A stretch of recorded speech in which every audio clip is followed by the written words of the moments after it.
Opposition जमातों ने senate chairman Sadiq Sanjrani के खिलाफ तहरीक अदम एतमाद से दस्तबरदारी इख्तियार करने को खारिज इम्कान करार देकर ऐलान किया है कि ये तब्दीली नागजीर है। इस आज़म का इजहार सेनेटर्स के एक इजलास में किया गया, जिसमें अपोजिशन की जानिब से 66 सेनेटर्स में से 54 ने शिरकत की। ताहम ये बात काबिल जिक्र है कि मज़कूरा तादाद खुफिया राय शुमारी की सूरत में सेनेट चेयरमैन को हटाने के लिए काफ़ी है। अपोजिशन की जानिब से ताकत के इजहार के लिए बुलाए गए इस इजलास की सरबराही सेनेट में अपोजिशन रहनुमा राजा जफरुल हक ने की। जराये के मुताबिक अपोजिशन ने अपने फैसले पर कायम रहने का अज़्म जाहिर किया और अपने लफ्जों में हुकूमत की जानिब से गुमराहकुन मुहिम की तरदीद की। अगर अपोजिशन मुतहिद होकर सेनेट चेयरमैन को तब्दील करती हुकूमत को फ़ायदा होगा या नुकसान होगा, इसी के हवाले से हमारा सवाल है अपने पैनल से। सवाल इस तरह से है, सादिक संजरानी के खिलाफ तहरीक अदम एतमाद वापस लेने का इम्कान मुस्तरद, ये तब्दीली नागुज़ीर है। अपोजिशन, क्या अपोजिशन का सादिक संजरानी को हटाना हुकूमत को धचका देगा, हाँ या नहीं? सबसे पहले हम चलेंगे मज़हर अब्बास साहब की तरफ। मज़हर साहब, एक दूसरी तरफ हुकूमत भी बहुत कॉन्फिडेंट नज़र आती है कि अपोजिशन ये नहीं कर पाएगी, इसकी भी क्या वजह है, इस पर भी गुफ्तगू कीजिएगा। देखिए, एक तो सीक्रेट बैलेट के टाइम पे हमेशा बहुत से लोगों के ज़मीर जाग जाते हैं, तो देखना यह है कि सीक्रेट बैलेट में कितने ज़मीर जागते हैं। दूसरी बात यह कि मुझे नहीं समझ में आ रहा कि पीटीआई क्यों इंसिस्ट कर रही है इस चीज़ पे, संजरानी साहब को रिटेन करने पे। हालांकि बहुत सिंपल सी चीज़ है। अव्वल तो चेयरमैन सेनेट संजरानी साहब रहें या कोई और रहे, अपोजिशन की वहाँ मेजॉरिटी है, वो मेजॉरिटी रहेगी। सिर्फ 1 साल का अरसा है। 1 साल बाद मार्च 2021 में पीटीआई की मेजॉरिटी होगी सेनेट में। वो बड़े आराम से या तो संजरानी साहब को भी वापस ला सकते हैं, किसी और को भी अपना वो सेनेटर बना सकते हैं उसमें। तो इस वक्त अगर ये सरप्राइज़ हुआ, क्योंकि अगर नंबर गेम्स हैं तो वो बहुत सिंपल से हैं नंबर गेम, लेकिन अगर संजरानी साहब रिटेन करते हैं तो पीटीआई पॉलिटिकली लूज़ करेगी। और वो इसलिए लूज़ करेगी कि उन्हें पता है कि रिकॉर्ड जो है वो बहुत क्लियर है, यानी अगर आप देखें तो नंबर गेम्स बिल्कुल क्लियर हैं। तो अगर संजरानी साहब रिटेन करते हैं, उसके बावजूद गवर्नमेंट को ये फ़ायदा ज़रूर होगा कि जी उन्होंने अपना अपना चेयरमैन रिटेन कर लिया, लेकिन सियासी तौर पे नुकसान होगा। लेकिन अगर ये इसको कॉन्टेस्ट नहीं करती पीटीआई, तो उनको सियासी तौर पे भी फ़ायदा होता, जमहूरी तौर पे भी फ़ायदा होता, और मार्च 2021 में वो बड़े आराम से मेजॉरिटी की बुनियाद पर, क्लियर मेजॉरिटी की बुनियाद पे अपना चेयरमैन भी ला सकते थे और डिप्टी चेयरमैन भी ला सकते थे। लेकिन अपोजिशन को, अगर अपोजिशन अपना नंबर गेम्स पूरे नहीं कर सकी सीक्रेट बैलेट के थ्रू और वो हार जाते हैं, तो इससे अपोजिशन की तहरीक को बहुत नुकसान होगा, क्योंकि उनका सेटबैक, उसका बड़ा सेटबैक होगा उसका। बाकी जाहिर है ओवरऑल पॉलिटिक्स में कोई बड़ी तब्दीली नहीं होगी, लेकिन अपोजिशन को नुकसान होगा इस चीज़ का कि उनकी तहरीक 25 जुलाई से वो अपनी तहरीक शुरू करने जा रहे हैं, उससे पहले ही अगर ये होता है तो उसमें नुकसान होगा। लेकिन मेरा ख्याल है पीटीआई को ये सोचना चाहिए था। जाहिर है इस वक्त तो इलेक्शन बहुत करीब है, पता नहीं अभी तक तो उस हवाले से कोई डेट नहीं आई कब हो गए इलेक्शन। बिल्कुल सही। इरशाद भट्टी साहब, आपके ख्याल में अगर हट जाते हैं तो कैसा साबित होगा चेयरमैन सेनेट हुकूमत के लिए, और आप क्या समझते हैं ऑपोजिशन को कोई सरप्राइज मिल सकता है इस सारी सूरत हाल में? देखिए, माशाल्लाह मसाइल पैदा करने, इन्हें पाल पोस कर बड़ा करने और फिर इन्हें ख़त्म करने में हमारा 71 साल लाजवाब और शानदार तजर्बा है। क्या सेनेट की चेयरमैनी, जितनी वैल्यू अहमियत हमारे सियासतदानों, पार्टियों और हुकूमत ने दी है, वो सब के सामने है। मसला सिर्फ अनाओं का है, ज़िद्दों का है, एक दूसरे को नीचा दिखाने का है। कल जरदारी साहब के लिए नवाज शरीफ साहब जाती उम्रा के मुजीबर रहमान थे, ग्रेटर पंजाब बनाने वाले थे, और बिलावल के लिए नवाज शरीफ चूँकि मोदी के यार थे, लिहाजा पीपल्स पार्टी और वो जरदारी साहब और बिलावल संजरानी साहब के साथ खड़े थे। और पीपल्स पार्टी की बस इतनी हैसियत है इन दोनों के अलावा कि जरदारी साहब अगर रज़ा रब्बानी साहब को रिजेक्ट करके इमरान खान से मिलकर सादिक संजरानी को सिलेक्ट कर लें, तो सारी पीपल्स पार्टी, सारे भुट्टो वाले जमहूरियत मजबूत, सिविलियन बालादस्ती का बोलबाला और जय पाकिस्तान के नारे मार रहे होते हैं। और आज जरदारी साहब की आई जान शिकंजे अंदर जिमें वेलने अंदर गन्ना, तो गुलामों को दूसरा इशारा हो चुका है। लिहाजा अपने लाए हुए को हटाने के लिए जाती उम्रा के मुजीबर रहमान और ग्रेटर पंजाब बनाने वाले और मोदी के यार के साथ मिलकर फिर हटाया जा रहा है, और जब हट जाएंगे तो फतह के जश्न मनाए जाएंगे, सिविलियन बालादस्ती के नारे मारे जाएंगे और गलती सुधारने की एक अजीम बातें की जाएंगी। गलती सुधार दी, और यकीन करें सादिक संजरानी साहब हट जाते हैं, फिर जरदारी साहब किसी दिन कह देते हैं कोई मफादात के जरिए कि भाई गलती हो गई, सादिक संजरानी को इमरान खान साहब के साथ मिलकर दोबारा लाएंगे, तो यकीन करें सब भुट्टो वाले, सारे भुट्टोइज्म वाले, सारे पीपल्स पार्टी वाले सब नारे मारेंगे। अब असल जमहूरियत की फतह हुई, सिविलियन बालादस्ती की फतह हुई। अब है ये मज़े की बात, हमने अब अपनी गलती दुरुस्त दी। आपको पता है कि मौलाना फजल रहमान साहब, मुशर्रफ साहब, जरदारी साहब, नवाज शरीफ साहब तीनों हुकूमतों में अल्लाह के फजल से वो शामिल इक़्तिदार रहे हैं। आपको पता है पीपल्स पार्टी ने NRO किया मुशर्रफ साहब से, जो सुप्रीम कोर्ट ने ख़त्म कर दिया। मिसाक जमहूरियत किया नून लीग से, सादिक संजरानी किया PTI से, यानी मुशर्रफ भी नून लीग भी PTI। आपको पता है इमरान खान वजारत उज़्मा का वोट जो है मौलाना फजल रहमान को मुशर्रफ दौर में दे चुके हैं।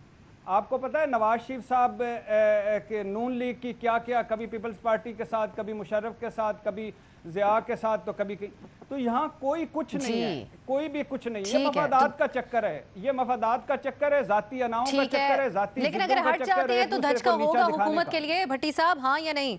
धचका होगा अगर हट जाते हैं संजरानी? कोई धचका नहीं, कोई नहीं होगा, ठीक है। कोई धचका नहीं। बाबर सत्तार सही, ओके। बाबर सत्तार साहब, कितना स्ट्रॉन्ग मैसेज होगा अगर हटा दिया जाता है चेयरमैन सेनेट को हुकूमत के लिए? हुकूमत कितना सीरियस ले रही है आपके ख्याल में? उस दिन सेनेटर शिबली फराज अरकान सेनेट को कायल करने की कोशिश करते रहे कि इस तरफ नहीं जाना चाहिए।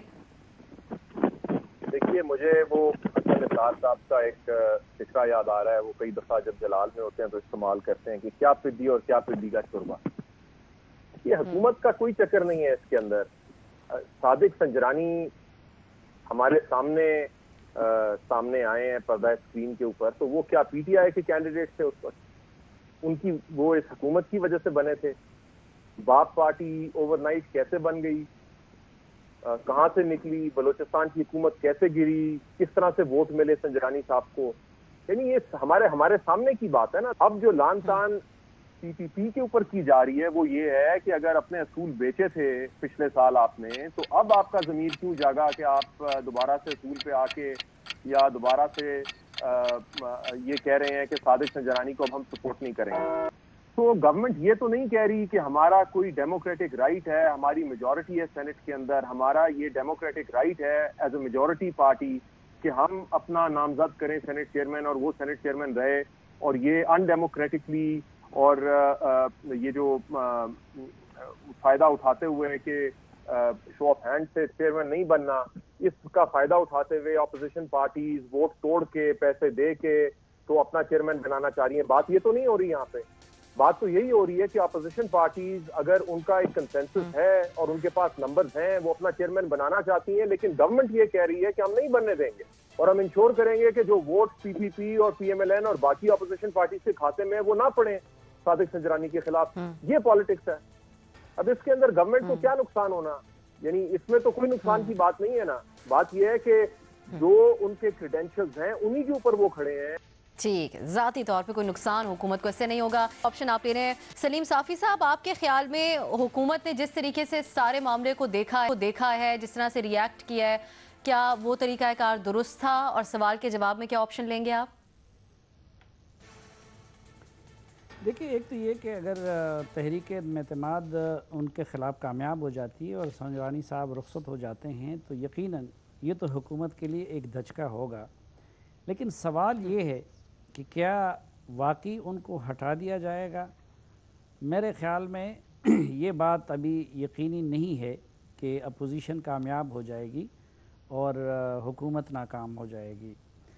आप देखें, जब उनको चेयरमैन बनाया जा रहा था तो बज़ाहिर उसका कोई जवाज़ नहीं था, ना वो पीपल्स पार्टी में थे, ना उनकी पार्टी बड़ी थी, ना उनका सेनेट में कोई तजुर्बा था, और उस वक़्त जरदारी साहब के अलावा पूरी पीपल्स पार्टी भी हैरान थी, मुस्लिम लीग नून भी हैरान थी, हम जैसे लोग भी हैरान थे कि उनको क्यों चेयरमैन बनाया जा रहा है। और ज़ाहिरी बात है कि उस वक़्त तासुर ये था कि कुछ हलकों को खुश करने के लिए जरदारी साहब उनको चेयरमैन बना रहे हैं। तो जिस वक़्त उस वक़्त जिस तरह उस वक़्त उनको चेयरमैन बनाने की मंतिक समझ नहीं आ रही थी, इसी तरह अब उनको हटाने के लिए कोई जवाज़ बज़ाहिर नज़र नहीं आता। अब वजह एक तो ये है कि मेरे ख़्याल में मैंने आज तक इतना फ्रेंडली और इतना ज़्यादा ताल्लुकात रखने वाला और निभाने वाला चेयरमैन नहीं देखा। पीपल्स पार्टी के सारे सेनेटर्स उनके गर्विदा, मुस्लिम लीग नून के उनके गर्विदा, उनके काम वो कर रहे हैं, उनके यहाँ उठते बैठते हैं बाकियों का। तो ख़ुद कोई सेनेटर्स की तरफ से भी ये चीज़ इनिशिएट, बल्कि मैं ज़ाती तौर पर जानता हूँ कि मुस्लिम लीग नून और पीपल्स पार्टी के कई सेनेटर्स ने अपनी क़यादत से ये बात की कि जी आप इनको ना हटाए, इतना अच्छा चेयरमैन हमें नहीं मिल सकता। लेकिन जिस तरह ये जरदारी साहब ने अपने तमाम सेनेटर्स और तमाम पार्टी और तमाम जमहूरियत पसंद क़ुव्वतों की मर्ज़ी के बरक्स रज़ा रब्बानी साहब को इग्नोर करके उनको चेयरमैन बना दिया, अपनी बारगेनिंग पोजीशन के लिए पीपल्स पार्टी ने इस अमल को इनिशिएट कर दिया है। अब एक तो उनके वो ज़ाती ताल्लुकात, दूसरी तरफ जिन वजूहात उस वक़्त जरदारी साहब ने अपने रज़ा रब्बानी को छोड़ के संजरानी साहब को वोट दिया था, तो आज वो सेनेटर्स उनकी एक बड़ी तादाद ऐसी लगती है शायद अब वो अपने लीडर जरदारी साहब की सुन्नत ताज़ा करके संजरानी साहब के साथ खड़े हो जाएं। इसलिए मुझे ये मामला इतना आसान नहीं लगता, अगरचे बज़ाहिर अपोजिशन की बड़ी वाज़ेह और खुली अक्सरियत है। सही। तो ये न्याय साहब, ये जो बात कर रहे हैं साफ़ी साहब के जो लाने में किरदार था जिन सेनेटर्स का, कहीं आप समझते हैं कि वो संजरानी साहब के साथ खड़े हो जाएंगे? मुझे आपका मिजाह अच्छा लगा है कि जिन सेनेटर का लाने में किरदार था, लाने में किरदार था जरदारी साहब का और इमरान खान साहब का। और उस वक्त भी हमारी सबकी राय ये थी कि उनको लाने के अंदर न्याय साहब आज आप बहुत अच्छा फिक्रा बोल गए उससे ज़्यादा हमारा ख्याल था कि जरदारी साहब इमरान खान साहब को भी एक पेज पे लाने के लिए बिहाइंड द सीन बहुत तगोदो हुई होगी और उनको तो 4 साल जैसे भट्टी साहब ने फरमाया है तो ज़रूर उनको इकट्ठा रखा गया होगा। देखिए मसला ये है कि पहली बात तो ये मैं बहुत ही अपने अजीज़ तरीन भाई मज़हर साहब की खिदमत में कि ये जो भाईजान ज़मीर है ना, ये एक अजीब व गरीब चीज़ है। ये जो 56 ने साइन कर दिया है मज़हर साहब सेनेटर्स ने, तो भाईजान ज़मीर का किरदार जो है वो मुश्किल भी हो गया है, मखदूश भी हो गया, महदूद भी हो गया, बल्कि ख़त्म तो मैं नहीं कहता हूँ लेकिन तकरीबन मखदूश और महदूद हो गया भाईजान ज़मीर का किरदार। ये अजीब व गरीब अफसर सिचुएशन है।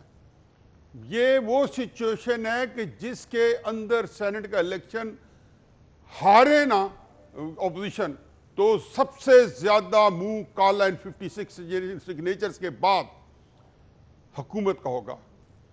ये मैं मानता हूँ कि अपने संजरानी साहब का किला बहुत मजबूत है। मुझे याद है 86 के अंदर नवाज शरीफ साहब वज़ीर आला बने 1 साल हुए थे, इनके खिलाफ तहरीक एतमाद आई, हसन महमूद साहब थे रहीम यार खान से और साथ परवेज़ इलाही साहब वगैरह, और लगता था कि ये असम्बली में जो है फारिग होने वाले नवाज शरीफ साहब असम्बली के अंदर से।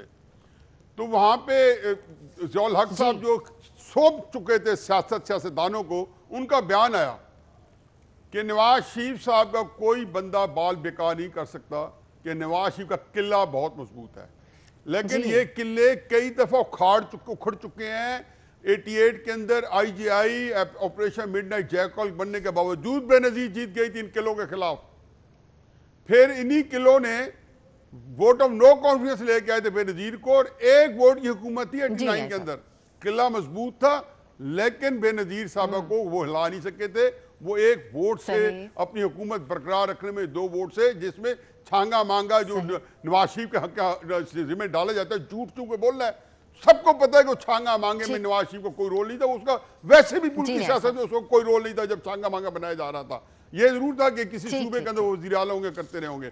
देखें ये एक ऐसा इलेक्शन है कि मैं तो अपोजिशन को दाद देता हूँ, उनको हक पहुंचता है जिसका मेजॉरिटी है, उसको कोई जरूरी रीजन देनी है कि फितरी बीमार है और उसके बाद मेडिकल सर्टिफिकेट है।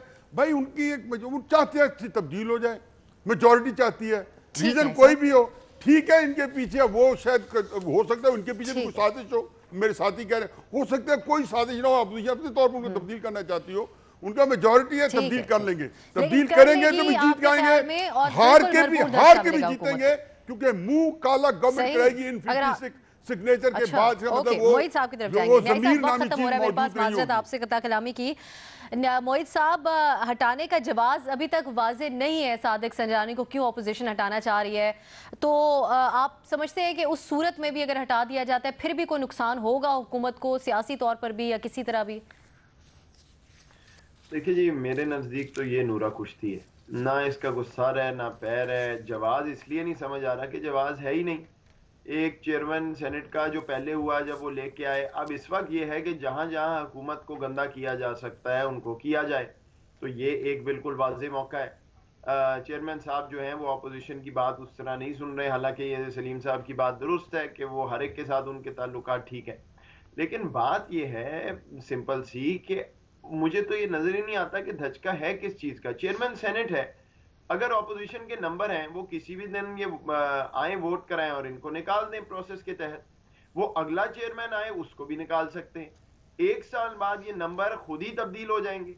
सिस्टम ऐसा है सेनेट में, तो कोई ऐसा नहीं कि बाहर से वोट आना है, वो तो अंदर ही वोट है। तो जब ओपन वोट पॉपुलर वोट नहीं होना, साल बाद हुकूमत जो है वो ये मामलात अपनी तरफ ले जाएगी। तो मुझे लगता है ये नूरा कुश्ती है, हट गए नहीं हटे, धचका लगा नहीं लगा, वो साल में नंबर दूसरी तरफ चले जाएंगे। हाँ, अगर ये 25 तारीख से पहले कोई ऐसी चीज हुई और ना बने, ये ना हटे, फिर हुकूमत के लिए प्रॉब्लम है कि वो अक्सरियत भी अपनी जो है वो फिर ये बात होगी कि जी अपने ही सेनेटर को वो नहीं मनवा सके, वो अपने ही सेनेटर ने दूसरी तरफ वोट डाल दिया, वो है फिर वो बात शुरू हो जाएगी। मुझे लगता है अगर कोई सिविलाइज्ड सिस्टम हो तो ये बात हो ही ना रही हो। अभी वो बैठे हैं, वो चल रहे हैं, शायद वो आते ही ना पहले, ठीक है। लेकिन अब अगर हो रही है तो उनके नंबर है, ऑपोजिशन जाए और वो हटवा ले। अगर ना हटवाया तो मुझे तो लगता है उनका ज्यादा नुकसान है। अगर हटवाया तो जाहिर बात है हुकूमत के तो नंबर है ही नहीं, वैसे ही हट जाना चाहिए। जब वोट होगा तो हटना चाहिए। कोई खातिर खा आपके ख्याल में धचका नहीं लगेगा। अगर जीत गई तो ये तो कम है और अपसेट हो जाएगा। बिल्कुल सही, आप नहीं का ऑप्शन ले रहे हैं। हमारी तमाम नहीं का ऑप्शन लिया है। न्याजी साहब ने इस मामले पर वाजे हाँ का ऑप्शन लिया है।